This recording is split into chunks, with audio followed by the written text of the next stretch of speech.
This is Perma Pastures Farm in action, where permaculture is my passion. Hey y'all, Billy from Perma Pastures Farm. Another beautiful day out here. Even though it's overcast, it's supposed to rain later. Hey, but you know what? This is a day the Lord hath made. I will rejoice and be glad in it. Because today is the day, and we picked basically Thursday is our day of the week when we flip these piles. Now in the past, we've proven that you can even go 2 weeks if you wanted. But in this model, we're only giving you the basic version. So if you're wondering what I'm even talking about, y'all, this is the most consequential chicken, egg, compost producing system on planet Earth, in my opinion. And we've been working it and doing it for years, refining it, tweaking it, doing all this different stuff. But we're going to show you in something of a playlist in the latest version of what we got going on. Now, inside that chicken tractor behind me, we got a bunch of meat birds. They're ginger broilers. We've never worked with them before. And we got them in this system. So here's what's going to happen today. So this is compost flip day, tidy the chicken day. You can look at it like that. Okay, so here it is, the following week.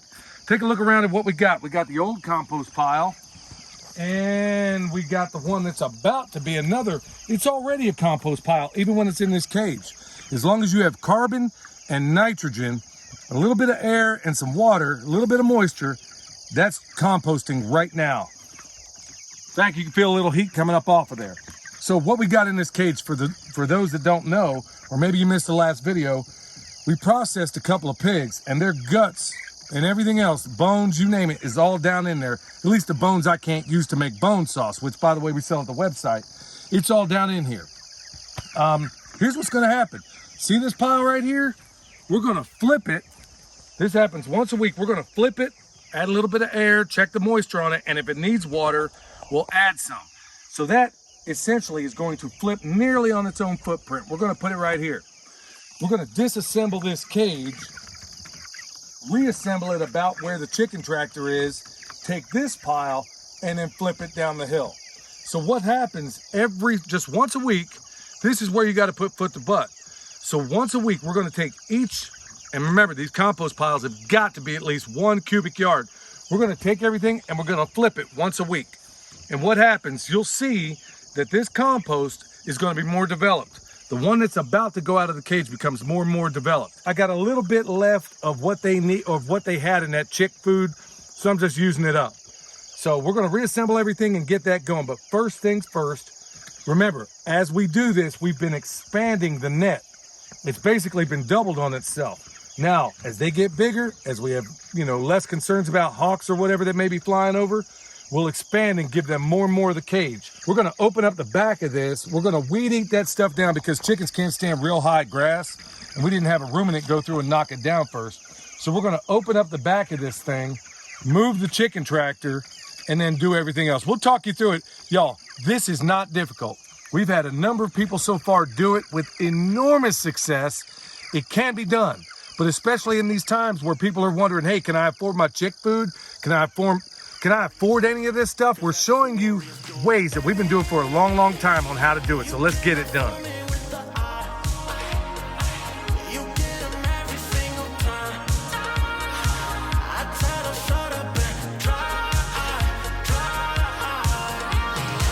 Okay, so they're going to be expanding this way, but also because we have compost piles over there, where I had them on a very narrow band before, I'm going to expand it out a little bit, because they're going to kick that compost out in it. So we're going to walk it up this side a little bit and take it out maybe a foot.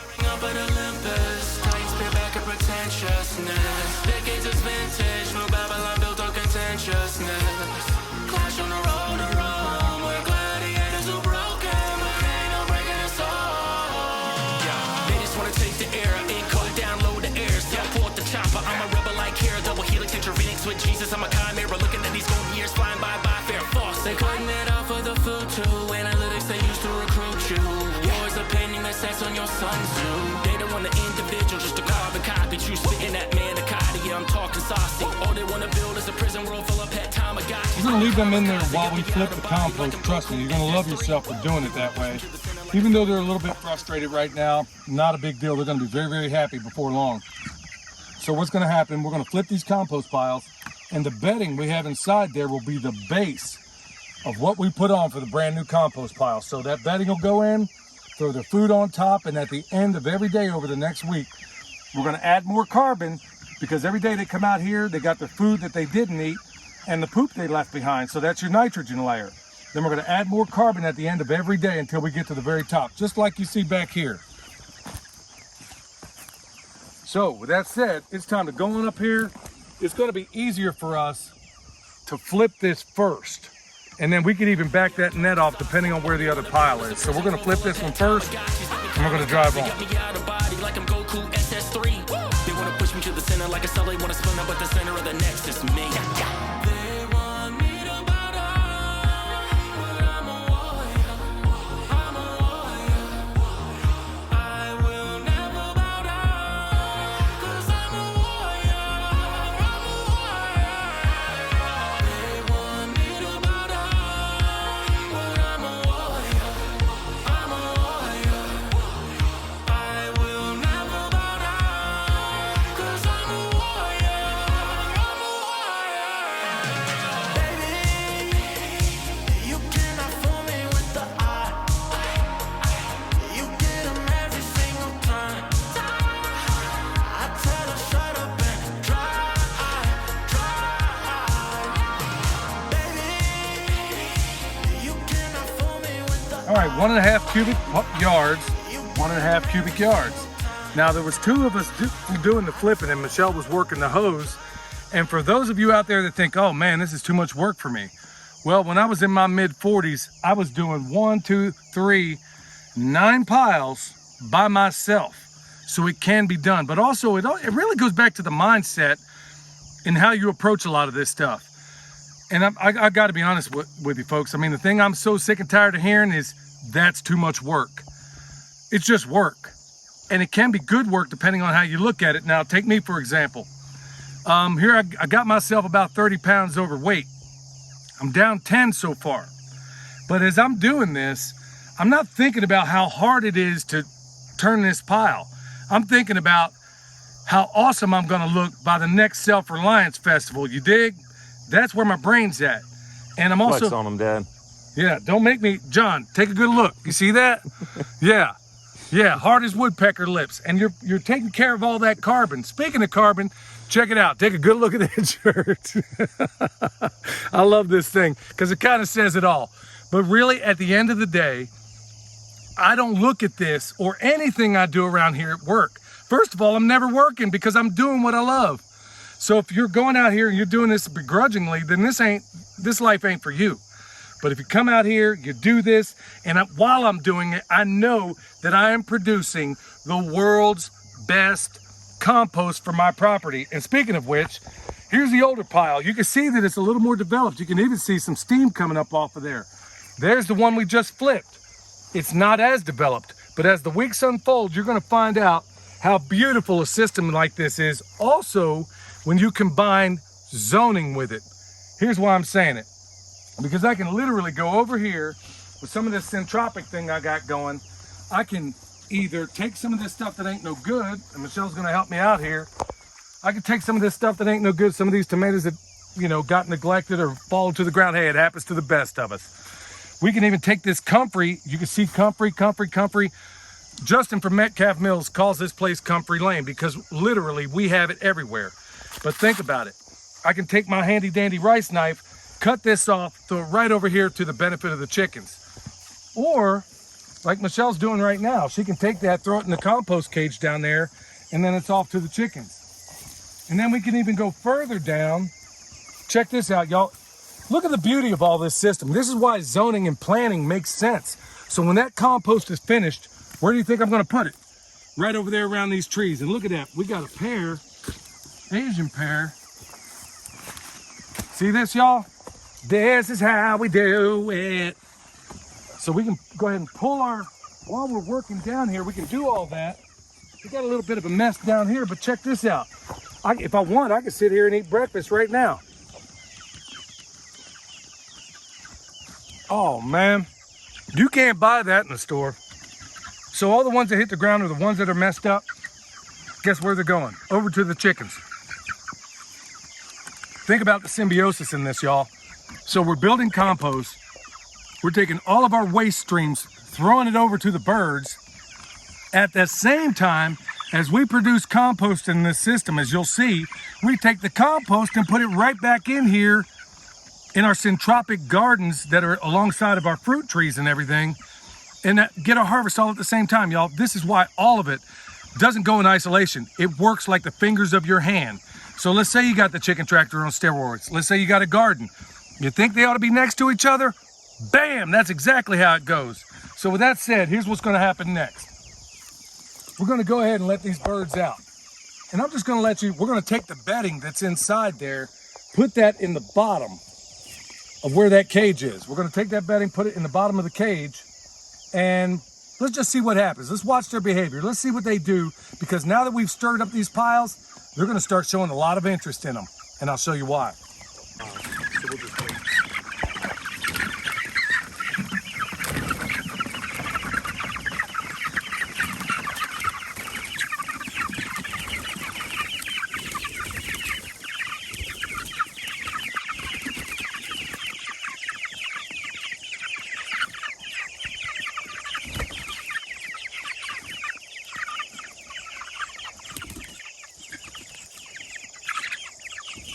All right, so we didn't put anything in their cage yet, but look at where they're going. Look at what they're doing.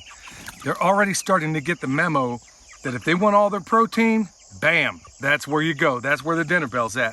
And as a little side note, all those guts that we put in there, just as I wish we'd have gotten video of it, but honestly, all the guts that we put in that pile from the pigs, gone. Only thing that isn't gone is the hide. They took a lot of the fat off of that. They took the hide, they took some of the hide. They didn't eat the skin part, but they did eat the fat. And they've eaten just about all the guts in there. So they got their stuff out of that. These guys are perfectly adapted to this system. So people that are wondering, okay, I don't have food scraps, can I use conventional food? Yeah, you can. Where it's typically a 1/4 pound per bird per day, you can actually drop it back at this point. Now you're gonna have to play with it and see. Because they're working in this system, you don't want to feed them too much. You can, if you're using conventional feed, you can drop them back to about 1/8 of a pound. And in fact, you can even get much lower if that's the method you're using. All right, here's a little snake I found up by the house. As far as I'm concerned, it's a king cobra. They ate everything but the outer skin. So we'll just throw that back up in there and they'll work on it. All right, let's get it.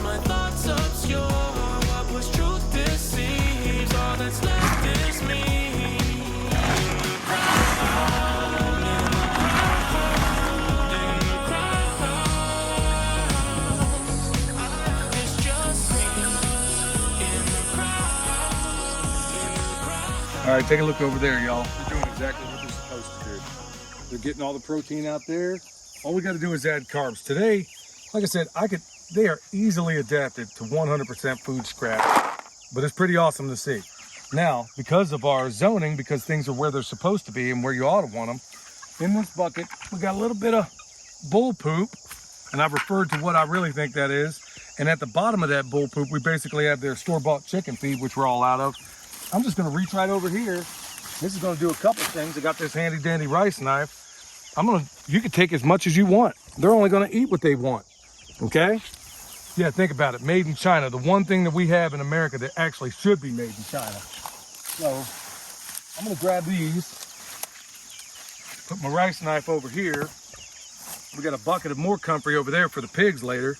And all I'm gonna do, this comfrey's gonna act as two things. It's gonna act as a starter for that compost pile. The birds are also gonna eat a massive chunk of it. Now I gotta do this where I don't totally frighten them. So I'll put the comfrey down. There's my starter. There's feed for the birds. There's the Washington, D.C. And here is the last of that store-bought food. So I'm totally rid of that. From here on out, every time you see me work this thing, we're gonna be eating nothing, 100% food scraps. So you think about it. I mean, really take stock of this whole thing. The food scraps they're gonna eat ain't costing me money. The comfrey definitely doesn't cost me money. There's not one part of this system. I could have it go indefinitely. Think about everything we've demonstrated in this video and think about how you can be applying it at your place. Can you think of a better system to produce your eggs, your meat, your compost? Because if you know about it, I want to know. And to do it in the time that it happens. Because in 4 weeks, we'll have our first compost pile. And then if we keep this thing going every single week, we will have 1.5 cubic yards of compost that is the most suited for your property. It's better than anything you can buy if you do it on your property and if you do it right. All right, y'all, this is what I'm talking about. This is what it's all about for us. Think about the other things you could put in this system. When you chop down these woody weeds or whatever, when you put them in your compost pile, you better make absolutely sure, don't stick them in there whole. You're gonna wish you didn't, because when you go to flip this thing, it's gonna be a nightmare. We'll go hit all this. When you stick it in that compost cage, and that's a good way, that's another purpose for this thing. It's a good way to add more material. So this is obviously nitrogen, or that's what you're gonna look at it as. Stick it down in there. Don't worry about it. Chickens will work around it. There you go. Just don't leave it all long, because when you go to flip it, trust me, you're gonna hate yourself for it. All right, that's a wrap, y'all. I'm gonna keep my voice down, but it's kind of hard to when you're this excited. Good night, man. You learned so much in this video today, hopefully. You learned about zoning. You learned about how all these things shouldn't just work in isolation, how you can make them all work together. If I had to go out there and do things the conventional way, folks, I would have another career. This is what wakes me up in the morning, doing this kind of stuff, solving these kinds of problems, living this lifestyle, smelling this air, being out in the elements, looking at these mountains. There's no better way to live in my view. So look, y'all, if you need anything we have, whether it's the rice nice, the comfrey salve, bone sauce, go check us out at the website. If you need some of the stuff down below, whether it's EMP Shield, the world's most ballin' coffee, the Hollow Roast coffee, we got that down below as well. And don't forget, check us out on the Permaculture Pimpcast. We got a podcast now, and I think you'll dig it. All right, y'all. Till next time, this is Billy from Perma Pastures Farm, where permaculture is my passion. Right here's the reasons why. We'll see y'all.